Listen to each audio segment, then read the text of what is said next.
창세기 29장 1절부터 30절의 말씀은 야곱이 처음 하란에서 겪은 이야기들을 말해주고 있습니다. 그리고 결혼하기까지의 이야기입니다. 야곱이 처음 하란으로 가는 그의 계획은 형의 분노를 잠시 피하고 아버지의 말대로 라반의 딸들 중 하나를 아내로 맞이하고 돌아오는 것이었습니다. 야곱과 리브가는 그렇게 긴 기간, 오랫동안 하란에 있을 것이라고는 생각하지 않았을 것입니다. 리브가가 야곱을 보낼 때 몇 날만 거기서 머물라라고 말했던 것으로 봐서 잠깐 동안 있다가 오는 것이었죠. 그리고 그 하는 일도 그렇게 어려운 일이 아니었습니다. 라반의 집에 가서 그의 딸들 중 하나를 데리고 아내로 삼고 돌아오면 되는 것이었죠. 그들이 살고 있는 브엘사바에서 라반이 살고 있는 하란까지 800km 정도, 거의 800에서 1000km 정도 된다고 합니다. 거의 왕복으로 천천히 걸어도 2달 정도 걸리는 거리입니다. 그 기간에 자연스럽게 형의 분노는 어느 정도 누그러질 것이고, 야곱은 라반의 딸 중 하나를 아내로 데리고 오면 되는 것이 야곱의 계획이었죠. 다녀오는 길은 물론 힘들겠습니다. 혼자 노지 생활을 해야 되기 때문에 조금 힘들겠지만 당장 분노한 형과 함께 사는 것보다는 괜찮은 일이었죠. 그리고 그 여정을 통해서 조금만 힘들면 가서 라반의 딸들 중 한 명을 아내로 삼고 어머니가 보내는 사람을 통해서 편안하게 집으로 돌아오면 되는 거였어요.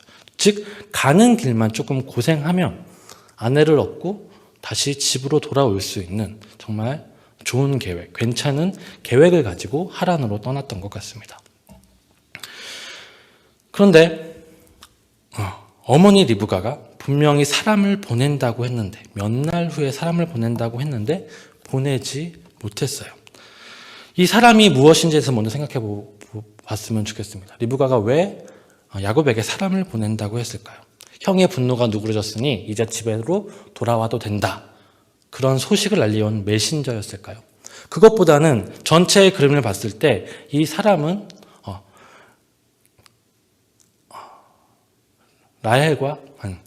야곱과 라반의 딸이 결혼하도록 돕기 위한 사람이라고 보는 것이 훨씬 문맥상 맞는 것 같아요. 즉 리브가는 지참금, 결혼을 위한 돈과 물질을 보내기 위해 사람을 보낸다라고 이야기한 것이 조금 더 문맥상 맞는 것 같습니다. 왜냐하면 이 당시 남자가 여자를 얻을 때, 아내를 얻을 때 결혼 지참금을 주어야 하는 풍습이 있었기 때문입니다. 출애굽기 22장 16절에 보면은 사람이 약혼하지 아니한 처녀를 꾀어 동침하였으면 납폐금을 주고 아내로 삼을 것이요 라고 말씀하고 있습니다. 여기서 납폐금이라고 되어 있는데요. 납폐금이 아마 여기서 말하는 결혼 지참금일 것입니다. 출애굽기에서 말하는 것은 약혼하지 않은 여인과 남자가 동침한 그 상황에 대해서 이야기하고 있어요. 출애굽기 22장에서는 남자가 여자를 강제로 동침한 사건을 말하는 것이 아니에요. 약혼하지 않았는데 서로 좋아해서 동침한 그 사건을 이야기한 거죠. 쉽게 말하면 혼전, 순결을 잃은 사건에 대해서 이야기한 거예요. 그렇게 했을 때 남자가 그 여자에 대해서 책임을 져야 된다. 책임을 지고 결혼을 해야 되는데 어떻게 해요? 납폐금을 주고 결혼을 해라 라고 이야기해요. 그냥 사랑하니까 그냥 하는 것이 아니라 분명히 결혼 지참금을 주고 그 여자를 반드시 아내로 삼아야 된다라고 가르치고 명령하는 것이 출애굽기 22장 16절의 말씀이죠. 만약 남자가 여자를 강제로 동침하였다면, 성관계를 했다면 강간으로 더 중한 처벌을 성경은 이야기하고 있어요. 그러니까 출애굽기 22장 16절은 강제로 한 것이 아니라 서로 사랑하는 두 남녀가 결혼하지 않고 약혼하지 않고 성관계를 했을 때 남자는 그 여자를 반드시 아내로 삼아야 되고 납폐금을 주어야 한다. 반드시 주어야 한다라고 가르치는 말씀이라는 거죠. 그리고 신명기 22장에서는 그 액수가 50세겔이라고 이야기하고 있어요. 좀 더 정확하게 그 동침한 남자는 그 처녀의 아버지에게 은 50세겔을 주고 그 처녀를 아내로 삼을 것이라. 그 처녀를 욕보였은 즉 평생에 그를 버리지 못하리라 라고 되어 있습니다. 그 납폐금, 대해서 구체적으로 50세겔이라고 이야기하고 있죠.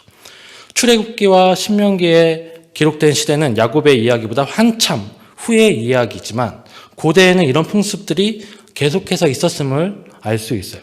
그도 그럴 것이 창세기 24장에서는 아브라함이 종이 리브가를 이삭의 아내로 데려올 때도 어느 정도 납폐금을 주었음을 우리는 발견할 수 있기 때문입니다.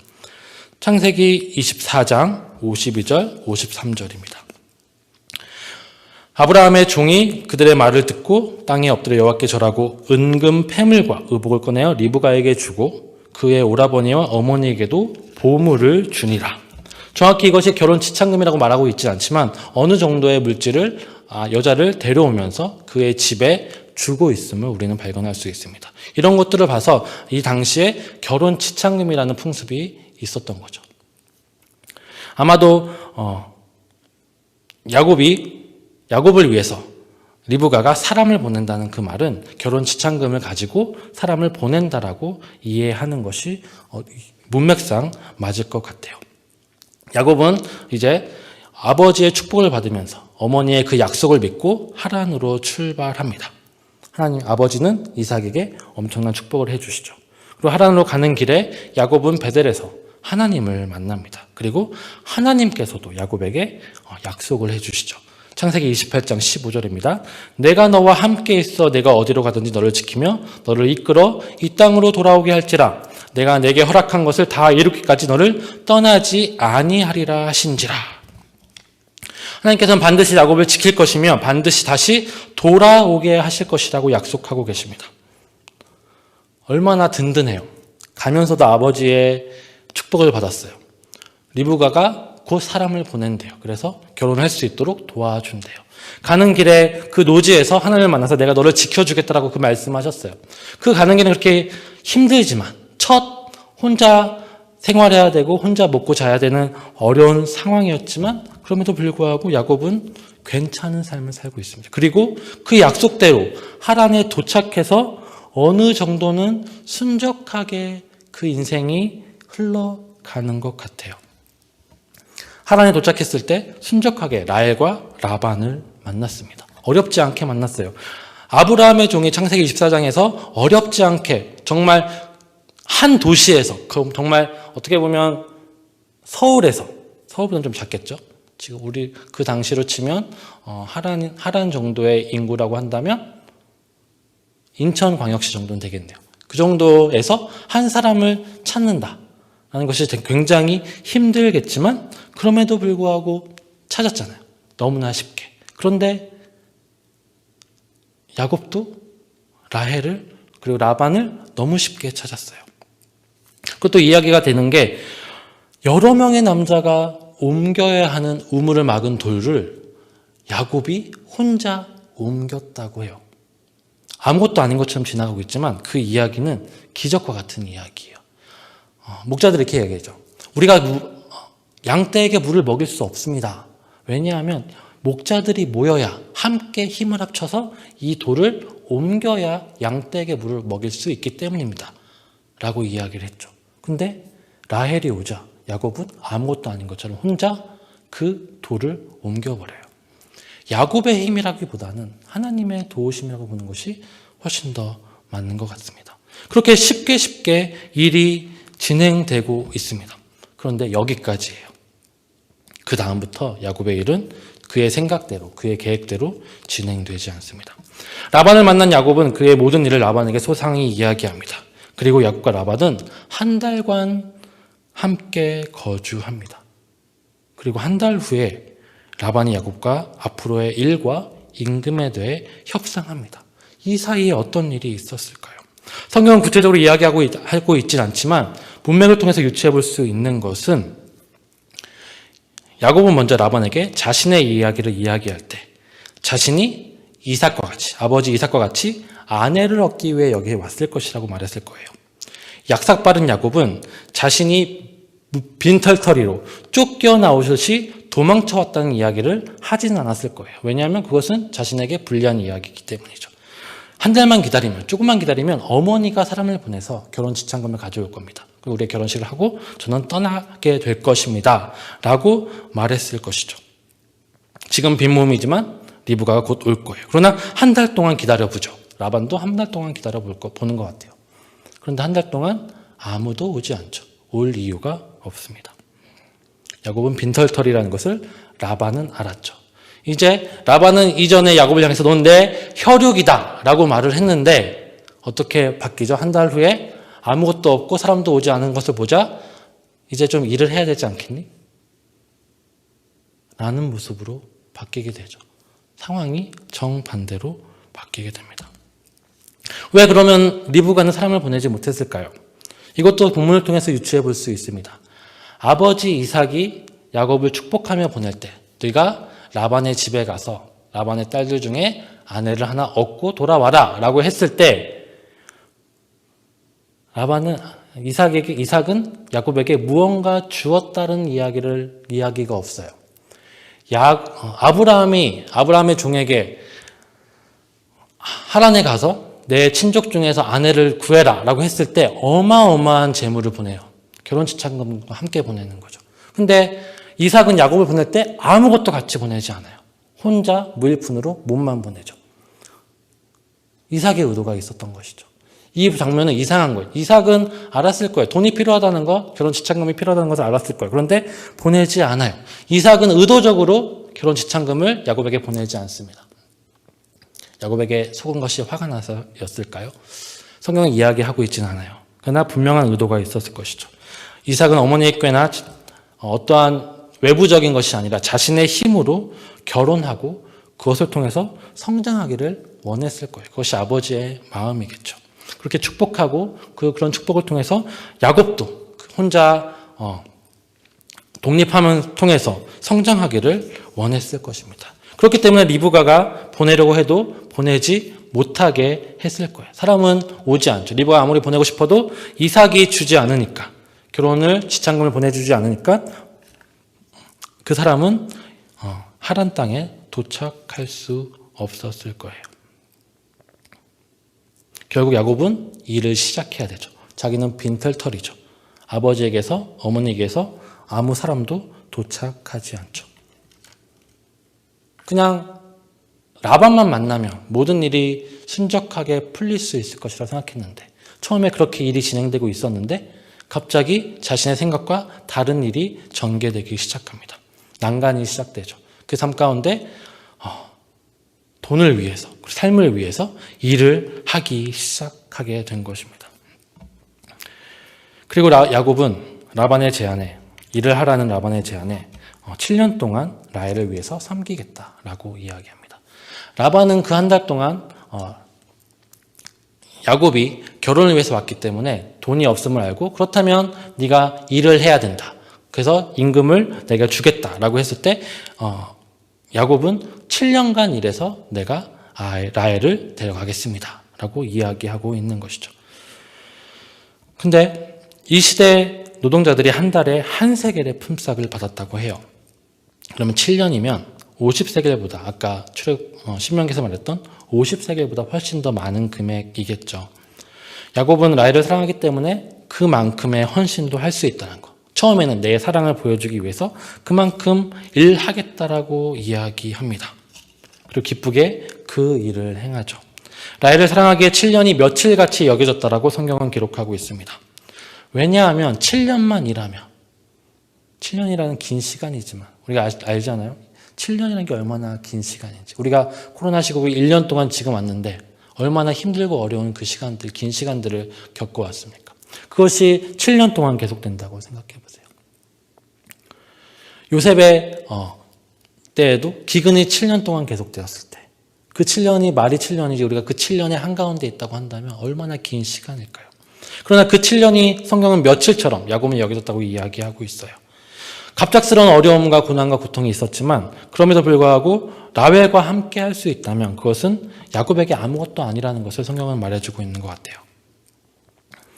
자신이 타지에서 고생하고 있는 일이 힘들어요. 너무나 고통스러워요. 얼마 전까지 아버지 집에서 종들과 함께 지내면서 편하게 지내던 야곱이었는데 어머니의 사랑을 받으면서 편하게 지내던 야곱이었는데 이제 직접 일을 해야 하고 고생해야 된다는 것이 얼마나 힘들겠어요. 제가 고등학교 때 잠시 자취를 해야 되는 적이 있었어요. 어머니 아버지가 떨어져서 혼자 살아야 되는 적이 있었는데, 그때 한 가지 절실하게 깨닫던 건 남과 가족은 다르다였어요. 정말 눈치 많이 보이고 뭔가 하지 않으면 안 되는 것 같고, 항상 편하지만 편하지 않은 약간 그런 가시방석의 삶들을 살았던 것을 기억하는데, 야곱의 상황도 이런 거와 비슷했을 것 같아요. 그러나 그럼에도 불구하고 그 7년이 며칠 같이 여겨졌던 것은 이 7년만 지나면, 이것이 지나면 라헬을 만날 수 있기 때문이죠. 그리고 하루가 지나면 라헬과 하루가 더 가까워지는 거잖아요. 하루가 지나면 6년 355일이 남은 것이 아니라, 하루가 지나면 하루가 더 라헬과 가까워진다고 생각했기 때문에 그렇게 여길 수 있었던 것 같아요. 그리고 라헬과 결혼할 수 있는 날이 다가왔습니다. 그런데 여기서 끝나지 않죠. 성경의 이야기는 더 긴 시간을 야곱은 고생한다라고 이야기합니다. 왜냐하면 야곱의 상대인 라반이 너무나 탐욕스러운 사람이기 때문이에요. 라반에 대해서 성경은 정말 탐욕스러운 사람으로 그리고 있는 것 같아요.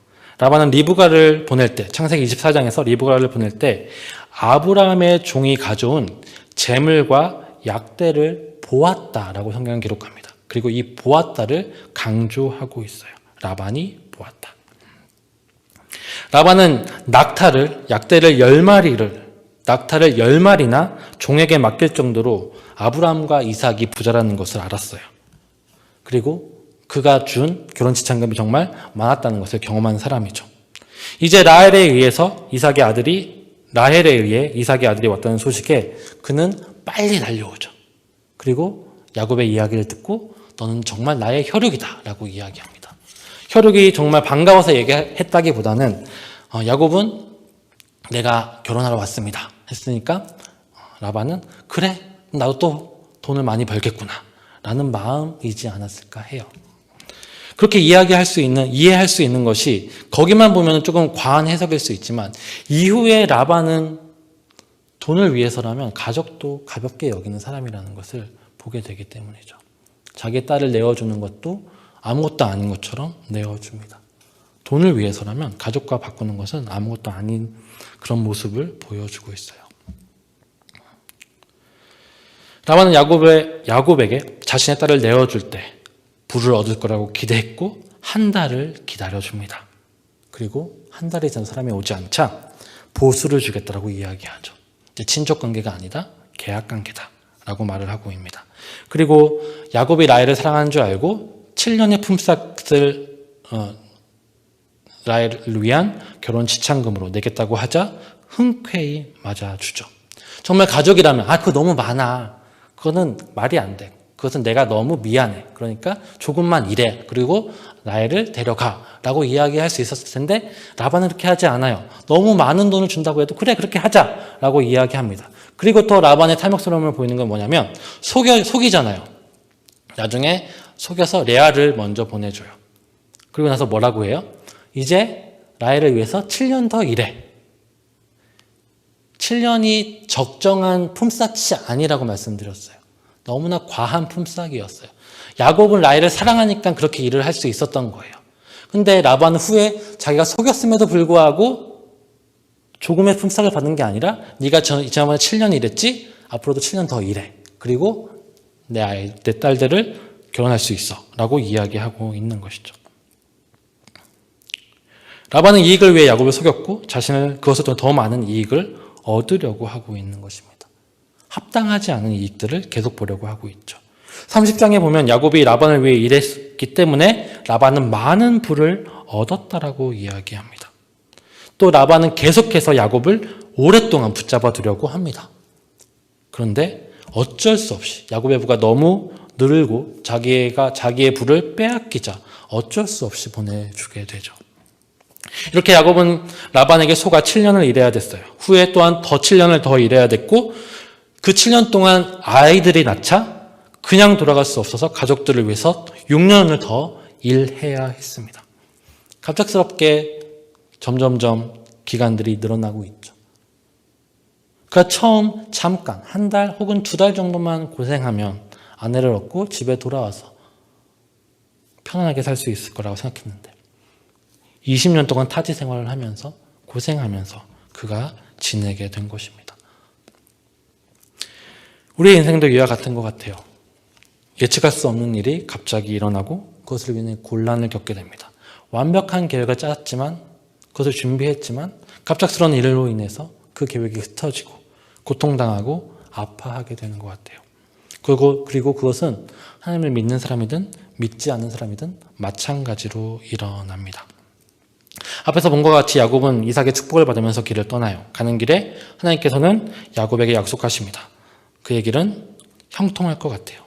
처음에는 무탈해 보이지만 그의 입길에는 고난과 아픔, 20년이라는 긴 시간 동안 어려움 가운데 살아야 했습니다. 하나님이 함께 하신다고 했는데 아버지의 축복이 있는데 왜 그는 고난을 당해야 했을까요? 성경을 보면 분명한 것은 아버지의 축복이, 하나님의 약속이 그의 고난과 아픔에도 불구하고 분명히 성취되고 있다는 겁니다. 하나님의 약속이 사라지는 것이 아니라, 아버지의 축복이 사라지는 것이 아니라 분명히 그 일들은 성취되고 있어요. 고난과 아픔이 그 삶 가운데 있을 뿐이지 하나님의 약속이 사라지는 것이 아니고 하나님의 아버지를 통한 그 축복이 상쇄되는 것은 아니었다는 겁니다. 야곱의 삶에 분명히 하나님의 약속은 이루어지고 있습니다. 그런데 그의 삶의 고난과 아픔, 그의 생각대로 그 인생이 펼쳐지지 않을 뿐이었어요. 왜 그럴까요? 야곱의 모습에 대해 성경은 야곱이 다른 사람에게 행한 일을 다른 사람에게 그대로 되갚음 당하고 있음을 우리는 읽을 수 있어요. 먼저 야곱은 아버지를 속이고 축복을 받았습니다. 그 후에 야곱은 이후의 일이지만 아들들에게 속임을 당해요. 야곱은 형에게 자신의 유리한 점을 들어서 장자권을 빼앗죠. 라반은 자신의 유리한 점을 들어서 야곱을 착취합니다. 야곱은 자신의 아버지 이삭의 편애로 고통받고 힘들어했는데 자기 자신도 자녀들을 힘들게 하죠. 그리고 그것으로 말미암아 고난당하고 아파함 당합니다. 야곱은 형과 관계에서 자신이 형이 되려고 갈등하였고 자신의 아내들인 라헬과 레아도 서로 더 높아지려고 갈등하는 형제의 갈등, 자매의 갈등을 경험합니다. 어떻게 보면 야곱은 자신이 한 잘못 그대로 보응받는 것 같아요. 자신의 모습 그대로 다른 사람에게도 당하고 있는 것이죠. 성경은 이것을 통해서 우리에게 네가 행한 대로 갚음 당할 것이다 라는 인과응보를 말하고 있는 것은 아니에요. 성경을 그렇게 읽으면 안 될 것 같아요. 성경은 왜냐하면 우리가 아무리 착하게 살아도 고난당한다고 이야기하기 때문이죠. 예수님의 길을 가면서 온전한 사랑과 공의와 정의를 행하고 산다 하더라도 우리에게 고난과 아픔, 상대방은 나를 공격할 것이라고 이야기하고 있어요. 성경은 가벼운 인과응보를 말하고 있지 않습니다. 야곱의 인생을 통해서 우리에게 말해주고 있는 것은 우리의 인생이 이와 같다라는 것을 말해주고 있어요. 야곱의 삶에 고난과 아픔이 있는 것은 자신의 잘못 때문이에요. 그리고 야곱의 삶에 고통과 고난이 있는 것은 다른 사람의 잘못 때문이에요. 즉 야곱의 삶이 인과응보의 모습으로 나타나는 것은 내가 범하고 있는 잘못을 항상 다른 사람들도 행하고 있다는 것을 보여주고 있어요. 즉 야곱이 아버지를 속인 것은 야곱이 악하기 때문이죠. 야곱의 아들들이 야곱을 속인 것은 야곱의 아들들이 악하기 때문이라는 겁니다. 내가 한 잘못으로 누군가가 아픔을 당하는 것처럼 누군가의 잘못으로 우리가 아픔을 당하게 되고 고통하게 됩니다. 그것이 우리의 삶의 모습이죠.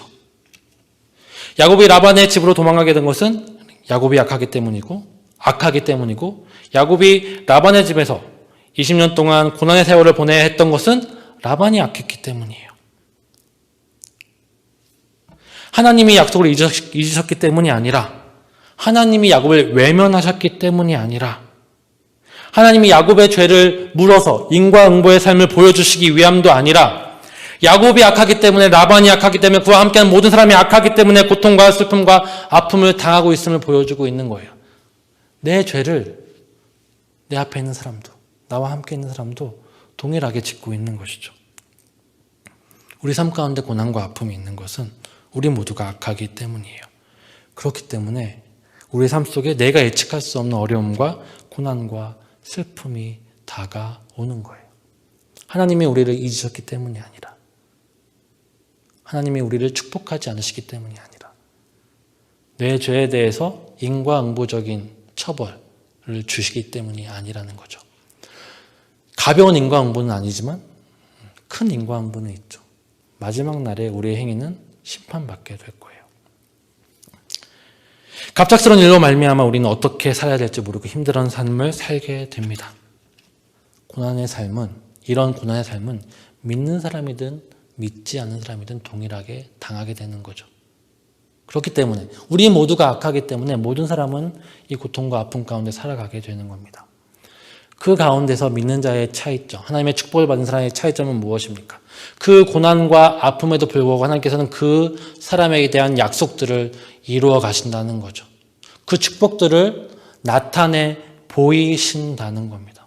그것이 믿는 사람과 믿지 않는 사람의 가장 큰 차이점이죠. 그렇기 때문에 믿는 사람들은 아픔 가운데서 어떻게 행합니까? 누군가의 죄 때문에 고통당하고 아파하고 힘들어하면 어떻게 행합니까? 나도 똑같이 해줘야지, 나도 똑같이 악하게 해줘야지 라고 하는 것이 아니라 사랑하고 섬기는 거죠. 고난과 아픔과 죄의 영향력이 그리스도인 안에서, 예수 하나님을 믿는 자들 안에서 끊어지게 되는 겁니다. 세상 사람들은 어떻게 합니까? 누군가에게 악을 당하면 자신도 당한 만큼 그보다 더 크게 악으로 갚으려고 하죠. 그것이 세상의 악의 모습이잖아요. 그래서 우리 모두가 힘들어하고 아파하는 거잖아요. 그런데 그리스도인들은 어떻게 합니까? 누군가에게 악으로 당했을 때 하나님의 축복과 하나님의 사랑을 알기 때문에 그 악을 끊고 나부터는 사랑으로 바꾸고, 나부터는 정의로 바꾸고, 나부터는 온전함으로 바꾸려고 합니다. 그것이 그리스도인들의 모습이죠. 그것을 통해서 그리스도인들은 성장하는 겁니다. 고난과 아픔을 통해서. 그렇기 때문에 하나님께서는 야곱에게 그리고 우리들에게 이 세상의 죄악 가운데 잠시 놔두시고 고난과 아픔을 허용하시는 겁니다. 그리고 하나님을 믿는 사람들은 한 가지 또 다른 점은 이 고난의 순간을 기쁘게 여긴다는 겁니다. 오늘 말씀의 제목과 같이 야곱이 7년을 며칠간 여겼던 것 같이 고난을 어쩔 수 없이 견뎌야 하는 순간이 아니라 고난에 중요한 목적이 있음을 그리스도인들은 알고 있다는 거죠. 야곱은 갑작스러운 상황에 낭망하지 않고 기뻐하며 보낼 수 있다고 말씀드렸어요. 그에게 사랑하는 사람이 있고 조금만 있으면 그 사람을 만날 수 있고 함께 할 수 있다는 기대가 야곱에게 있었기 때문이죠. 그래서 7년을 며칠처럼 여길 수 있었습니다. 갑작스러운 고난과 아픔 가운데서 상황 속에서 불평하고 절망하며 하루하루를 힘들게 지낼 수 있었지만 야곱은 7년의 시간을 그렇게 지내지 않고 기쁨으로 며칠처럼 지냈습니다. 그 이유는 라헬을 만날 수 있다는, 얻을 수 있다는 기대와 사랑 때문이었죠.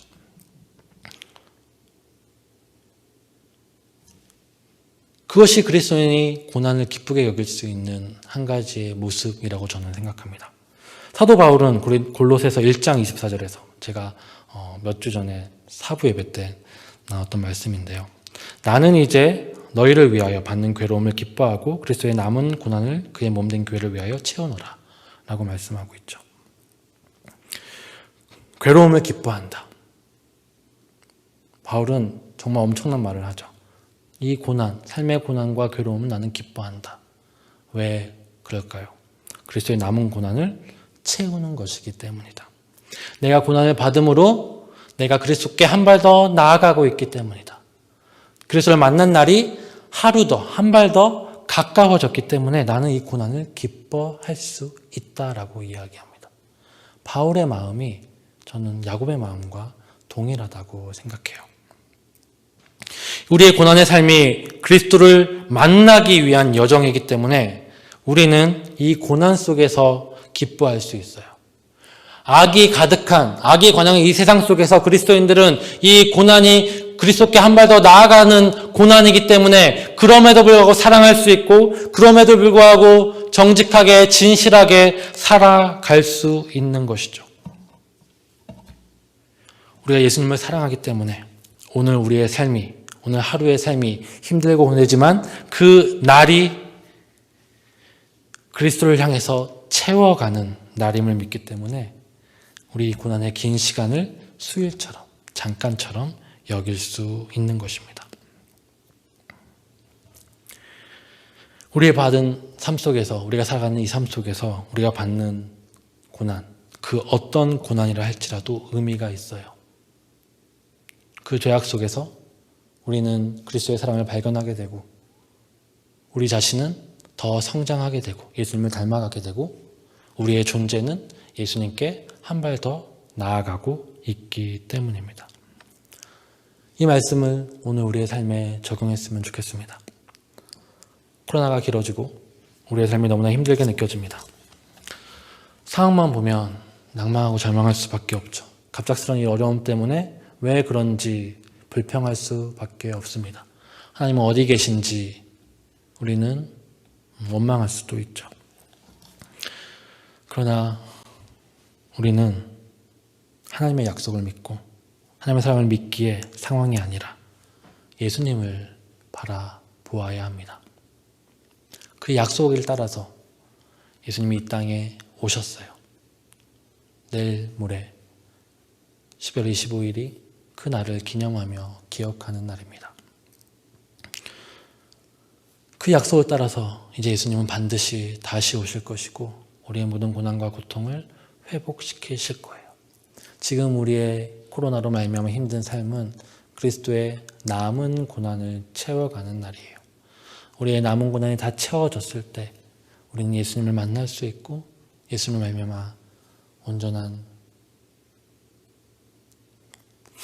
기쁨을 나눌 수 있을 것입니다. 예수님을 바라본다면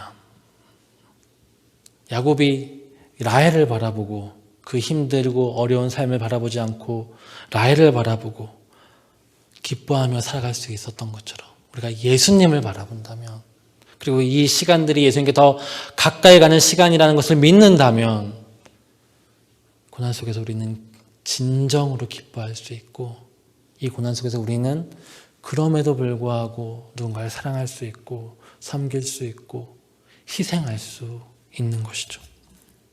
나의 힘으로 할 수는 없어요. 예수님을 향한 사랑이 우리 가운데 가득할 때, 예수님을 향한 사랑이 우리 가운데 풍성해질 때, 예수님에 대한 그 약속의 말씀에 대한 우리의 믿음이 충만해질 때 우리는 그렇게 살아갈 수 있는 줄 압니다. 오늘 우리의 상황이 아닌 예수님을 바라보는 우리가 되기를 소망합니다. 그리고 이번 성탄 함께 모여서 예배하지 못하지만 사람이 아니라 각자의 처소에서 더 예수님께 집중하는 우리가 되었으면 좋겠습니다. 분위기가 아니라 살아계신 예수님과 살아계신 하나님의 말씀 앞에 집중하는 우리의 삶이 되었으면 좋겠습니다. 가벼운 감정적인 뜨거움이 아니라 우리의 존재가 예수님께로 나아가는 시간 되었으면 좋겠습니다.